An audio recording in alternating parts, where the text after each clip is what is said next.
गीता जी अध्याय 8 श्लोक संख्या 3, 4, 3 और 4। सबसे पहले संस्कृत में उच्चारण, फिर हिंदी अर्थ, फिर भावार्थ। अक्षरं ब्रह्म परमं स्वभावोऽध्यात्ममुच्यते भूतभावोद्भवकरो विसर्गः कर्मसंज्ञितः अधिभूतं क्षरो भावः पुरुषश्चाधिदैवतम् अधियज्ञोऽहमेवात्र देहे देहभृतां वर। इसका हिंदी अर्थ, श्री भगवान ने कहा, परम अक्षर ब्रह्म है। अपना स्वरूप अर्थात जीवात्मा अध्यात्म नाम से कहा जाता है तथा भूतों के भाव को उत्पन्न करने वाला जो त्याग है वह कर्म नाम से कहा गया है। उत्पत्ति विनाश धर्म वाले सब पदार्थ अधिभूत हैं। हिरण्यमय पुरुष अधिदैव है और हे देहधारियों में श्रेष्ठ अर्जुन, इस शरीर में मैं वासुदेव ही अंतर्यामी रूप से अधियज्ञ हूं।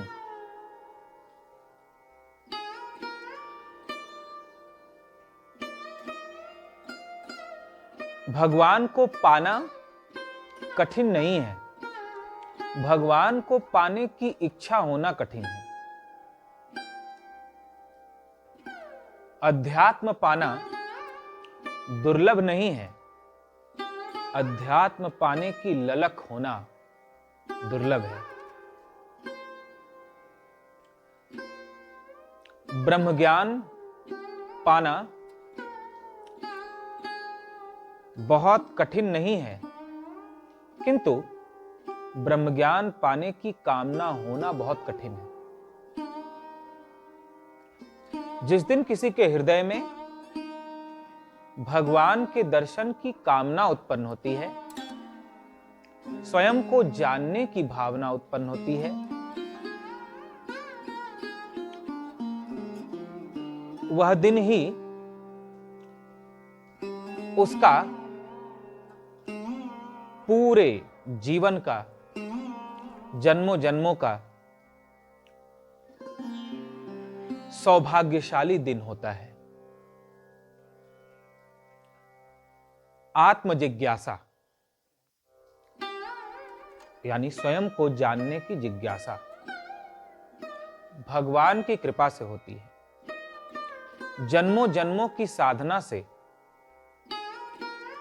ब्रह्म ज्ञान पाने की कामना उत्पन्न होती है। प्रारंभ में सबको भगवान के सगुण रूप के दर्शन की कामना होती है। हम भगवान राम के रूप का दर्शन करें, भगवान कृष्ण कैसे हैं, कौन हैं, उनका दर्शन हो। किसी नाम रूप के दर्शन की कामना होती है, किंतु कुछ समय के पश्चात जब स्वयं को जानने की कामना उत्पन्न हो जाती है तो वहां से अध्यात्म की शुरुआत होती है। यद्यपि भगवान कृष्ण, भगवान राम इत्यादि जो सगुण रूप हैं, उनके दर्शन की कामना करना, उसके लिए प्रयत्न करना भी अध्यात्म है। किंतु सच्चा अध्यात्म है स्वयं को जानने की कामना होना। शुरुआत होती है सगुण रूप की कामना से। प्रहलाद को जब भगवान का दर्शन हुआ, दर्शन के बाद उन्होंने फिर सगुण रूप का दर्शन प्राप्त किया था। अब उस रूप के निर्गुण स्वरूप को जानना चाहते। और योग वशिष्ठ में वर्णन आया है कि प्रहलाद जी ने निर्गुण निराकार रूप को प्राप्त करने के लिए साधना तपस्या करके उस रूप को भी प्राप्त किया, स्वयं को भी प्राप्त किया, मैं कौन हूं। ऐसे ही ध्रुव को भगवान का दर्शन हुआ, चतुर्भुज रूप लेकर भगवान विष्णु ने दर्शन दिया, किंतु वही कहानी समाप्त नहीं हुई। उसके बाद ध्रुव ऋषिकेश आए।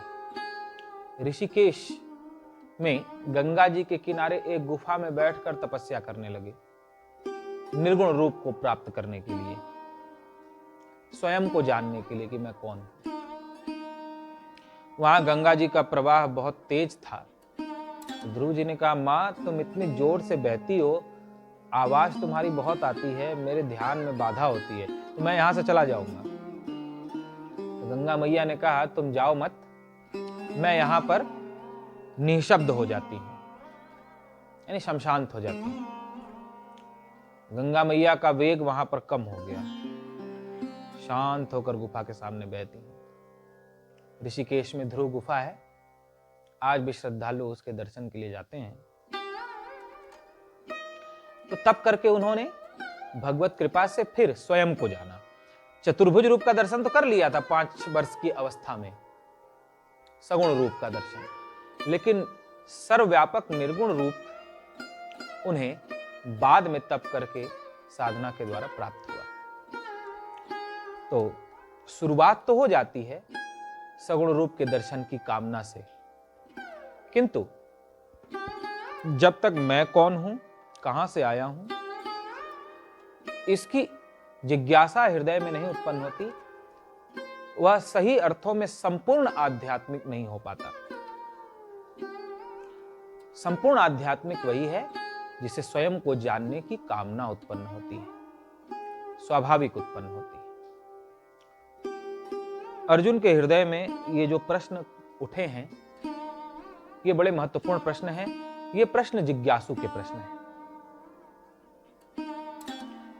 ये 8 प्रश्न उन सभी भक्तों के, साधकों के प्रश्न हैं जिनके हृदय में स्वयं को जानने की कामना उत्पन्न होती है।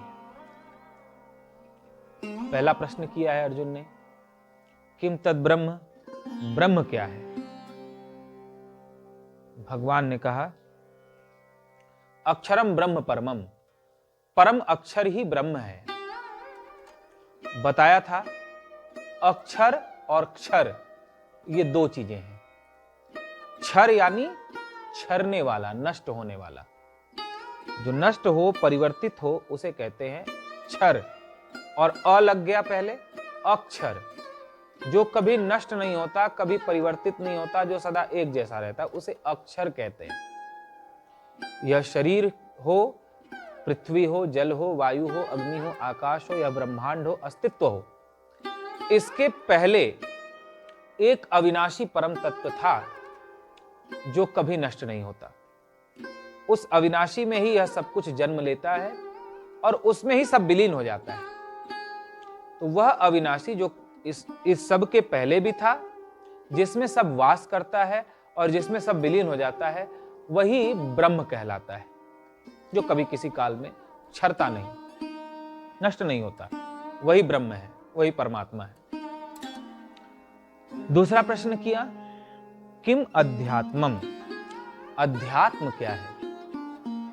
भगवान ने कहा, स्वभावो अध्यात्म मुच्यते, स्वभाव ही अध्यात्म है, जीवात्मा ही अध्यात्म है। स्वभावो अध्यात्म मुच्यते, स्वभाव यानी स्व, स्व कहते हैं सेल्फ, अपने को, मैं। स्वभाव, अपना भाव, मैं का भाव ही अध्यात्म है, यानी जीवात्मा। मैं शरीर नहीं हूं, मैं जीवात्मा हूं, मैं उसी अविनाशी परम अक्षर ब्रह्म का अंश हूं। तो वही जीवात्मा अध्यात्म कहलाता है। हम अभी पर भाव में हैं, स्वभाव में नहीं है। स्वभाव और परभाव ये 2 बातें। परभाव यानी मैं आंख हूं, मैं कान हूं, मैं वाणी हूं, मैं शरीर हूं, मैं किसी का पिता हूं, मैं किसी का पुत्र हूं, मैं किसी का भाई हूं, मैं किसी का, ये हो गया पर भाव। भगवान कहते हैं स्वभाव अध्यात्म है। स्वभाव यानी मैं परमात्मा का अविनाशी अंश हूं, न मेरा जन्म है न मरण है। उस भाव में सदा स्थित रहना ही अध्यात्म है। शरीर भाव में स्थित न रहकर आत्म भाव में सदा स्थित रहना, यही अध्यात्म है। स्वभाव अध्यात्म उच्यते। कर्म क्या है? निष्काम भाव से जो किया जाए वह कर्म कहलाता है। भूतों के भाव को उत्पन्न करने वाला त्याग, जो हमारे भीतर आध्यात्मिक भाव उत्पन्न करता है, उस त्याग को कर्म कहते हैं। किस त्याग को?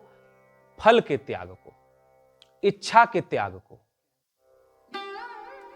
कर्म कहते हैं। जो भी हम शास्त्रीय कर्म, किसी को सुख पहुंचाने वाला कर्म, जिसमें किसी को हमसे पीड़ा न हो, जिसमें सबका कल्याण हो, ऐसा कर्म हम करते हैं और उसके साथ साथ उस कर्म करने के बाद हमारे मन में कोई कामना भी, लालसा भी नहीं होती कि हमें ऐसा मिले, हमने ऐसा किया। तो इच्छाओं का त्याग करके, फल का त्याग करके, केवल ईश्वर की प्रसन्नता के भाव से जो भी कर्म किया जाता है, निष्काम कर्म, वह कर्म कहलाता है। अधिभूत क्या है? शरीर ही अधिभूत है, जो जन्मने और मरने वाला है, जो उत्पन्न होकर नष्ट हो जाने वाला है, जो परिवर्तनशील है, वह अधिभूत कहलाता है। तो इस प्रकार शरीर सहित जो कुछ भी बदल रहा हो, उत्पन्न होकर नष्ट होता हो, जन्मता और मरता हो, वह अधिभूत कहलाता है। अधिदैव क्या है? हिरण्यमय पुरुष ही अधिदैव कहलाता है। बताया था अर्थ। हिरण्य कहते हैं स्वर्ण को। स्वर्ण के जैसे जिसकी आभा हो, उसे हिरण्यमय पुरुष कहते हैं। पुराणों में ब्रह्मा को हिरण्यमय पुरुष कहा गया है। ब्रह्मा जो सृष्टि की रचना करते हैं, वे हिरण्यमय पुरुष कहलाते हैं। दूसरा, सूर्य को भी हिरण्यमय पुरुष कहा जाता है। सूर्य के प्रकाश में ही सारे जीव अपना अपना कर्म करते हैं। सूर्य के उदित होते ही पक्षी चहचहाने लगते हैं। सूर्य के उगते ही संसार के लोग उठकर अपने काम धाम में प्रवृत्त हो जाते हैं। सूर्य के उदित होने पर पुष्प खिलते हैं। सूर्य के उदित होने पर सारा जगत चेतन हो जाता है, क्रियाशील हो जाता है। जैसे सूर्य की अध्यक्षता में ही सब अपना अपना काम करते हैं, उसी प्रकार हमारे शरीर में प्रारब्ध, जन्मों जन्मों का जो संचित कर्म है, उसे प्रारब्ध कहते हैं। वह प्रारब्ध ही सारे कर्मों को कराता है, या उसके द्वारा ही सारे कर्म होते हैं। आंखों में जो देखने का प्रारब्ध है, उससे आंखों से दिखाई पड़ता है। कानों से जो सुनने का प्रारब्ध है, उससे सुनाई पड़ता है। वाणी में जो बोलने का प्रारब्ध है, उसके अनुसार बोलते हैं। हाथों में जो कर्म करने का प्रारब्ध है, उसके अनुसार कर्म होता है। जैसे किसी को कुछ देखना अच्छा लगता है, तो किसी को वही चीज देखना बिल्कुल पसंद नहीं होता। अब घर में आप टीवी चलाए हो, तो जो छोटे बच्चे होंगे उनको कार्टून देखना ही पसंद होगा। बार बार कहें कार्टून लगाओ, कार्टून लगाओ, तो दूसरा कहेगा कि नहीं नहीं, हमें न्यूज देखना है, न्यूज का समय हो गया। न्यूज क्या देखना है, अभी वो आ रहा होगा उल्टा चश्मा, हमें उल्टा चश्मा देखना है। तो तीसरा कहेगा नहीं नहीं, हमें तो अभी क्रिकेट आ रहा है, तो इंडिया का कितना रन हुआ वो देखना है। तो किसी को कोई चीज देखनी पसंद है, दूसरे को बिल्कुल पसंद नहीं, तीसरे को कुछ और पसंद है, चौथे को कुछ और पसंद है। तो आंखों में प्रारब्ध जिसके जैसा है, उसके अनुसार उसको देखना अच्छा लगता है या बुरा लगता है। पिछले जन्मों से लेकर इस जन्म में भी जिसने जो निरंतर देखने का अभ्यास किया है, वैसा प्रारब्ध आंखों में रहता है, वही देखना वो पसंद करता है। ऐसे ही सुनने में जैसा प्रारब्ध कानों में है, वैसा सुनना पसंद करता है। कई जन्मों से जो वो सुनता आया है, जो सुनने का अभ्यास करता आया है, वह प्रारब्ध कानों में और वैसा ही सुनना चाहता है। ऐसे ही खाने का जैसा जिसके जीवा में प्रारब्ध है, वैसा खाना चाहता है, वहां जाना चाहता है, वैसा कर्म करना। इस प्रकार मन में, बुद्धि में, इंद्रियों में, चित्त में, शरीर में प्रारब्ध रहता है और प्रारब्ध के द्वारा ही सभी अंगों से कर्म होते हैं। इसलिए प्रारब्ध को ही यहां अधिदैव कहा गया, यानी शरीर का कर्म करने वाला कारण। फिर अधियज्ञ, अधियज्ञ कौन है, यानी किसके लिए सारे यज्ञ करने चाहिए। यहां यज्ञ का तात्पर्य शुद्ध, सात्विक, पवित्र, निष्काम कर्म से है। तो हम जो भी भक्ति करते हैं, पूजा पाठ करते हैं, निष्काम कर्म करते हैं, वो किसके लिए करना चाहिए। तो अधियज्ञ कौन है, उसे जिसके लिए हम भक्ति पूजा पाठ करते हैं, उसे अधियज्ञ कहा जाता है। तो हमारे शरीर में अधियज्ञ कौन है, तो भगवान कृष्ण कहते हैं मैं वासुदेव ही अधियज्ञ हूं, यानी मैं कृष्ण, मैं नारायण जो सबके भीतर वास करता हूं, मैं वासुदेव, मैं नारायण ही अधियज्ञ हूं। मेरे लिए ही सबको निष्काम कर्म करना चाहिए, मेरी प्राप्ति के लिए कर्म करना चाहिए, यज्ञ आदि करना चाहिए। तो इस प्रकार अर्जुन ने जो प्रश्न किए उसके भगवान उत्तर दे रहे हैं। यद्यपि यह उत्तर हम लोग भी सुन रहे हैं और प्रश्न भी पढ़ रहे हैं, लेकिन जब तक हमारे अंतर से यह प्रश्न नहीं उठे, तब तक हमें यह उत्तर पूरी तरह जीवन में हृदयंगम नहीं होगा। हमारे भीतर जब प्यास पैदा होगी और उस प्यास से इस तरह के प्रश्न खड़े होंगे, शब्द कुछ और हो सकते हैं, लेकिन भाव जब इन्हीं प्रश्नों का होगा, जिज्ञासा जब ऐसे ही प्रश्नों की होगी, स्वयं को जानने की, भगवान को जानने की, अध्यात्म को जानने की, क्या नष्ट होता है, क्या सदा रहता है, ये जानने की, तो हम उस दिन आत्म जिज्ञासु कहलाते हैं, ब्रह्म जिज्ञासु कहलाते हैं। और उस दिन से आत्मज्ञान पाने की ओर हमारे कदम बढ़ते हैं, भगवान को, ब्रह्म को जानने की ओर हमारे कदम बढ़ते हैं। तो यह आत्म जिज्ञासा जन्मों जन्मों की साधना से होती है। अर्जुन अनेक जन्म के योगी हैं, जन्म जन्मांतर के साधक हैं। अर्जुन गृहस्थ आश्रम में रहकर भी महायोगी हैं। तो जन्मों जन्मों की साधना के पश्चात अर्जुन के भीतर यह जिज्ञासा उत्पन्न हुई है। जब जब भगवान का अवतार हुआ तो संग में नर के रूप में अर्जुन भी अवतरित हुए। बद्रीनाथ में नर नारायण के रूप में तपस्या की, घोर तपस्या की, हजारों वर्षों तक। तो वे नर के अवतार हैं अर्जुन, नारायण के अवतार हैं श्री कृष्ण। जन्मों जन्मों की तपस्या, जन्मों जन्मों की साधना के पश्चात हमारे भीतर ये प्रश्न खड़े होते हैं, मैं कौन हूं, भगवान क्या है, कहां मिलेंगे, क्या नष्ट होता है, क्या सदा रहता है, अधिभूत क्या है, अधिदैव क्या है, प्रारब्ध क्या है। और इसको जानकर हम इसको अपने जीवन में उतार पाते हैं, इसका अनुभव कर पाते हैं। तो इस प्रकार अर्जुन ने जो प्रश्न किए उनका भगवान ने उत्तर दिया। जो कभी नष्ट नहीं होता वही परमात्मा है, अतः सबको उसी की प्राप्ति के लिए प्रयत्न करना चाहिए। एक इस अस्तित्व में ऐसा है जो कभी नष्ट नहीं होता, और जो कभी नष्ट नहीं होता वही सत्य है, अतः सबको उस सत्य को ही जानने की इच्छा रखनी चाहिए। अध्यात्म क्या है? स्वभाव, स्वभाव, पर भाव को छोड़कर, मैं शरीर हूं, मैं आंख हूं, या मैं कुछ भी हूं, ये सारी चीजें त्याग कर मैं जीवात्मा, मैं परमात्मा का सनातन अंश हूं, न मेरा जन्म है न मरण है, इसे धारण करना यही सच्चा अध्यात्म है।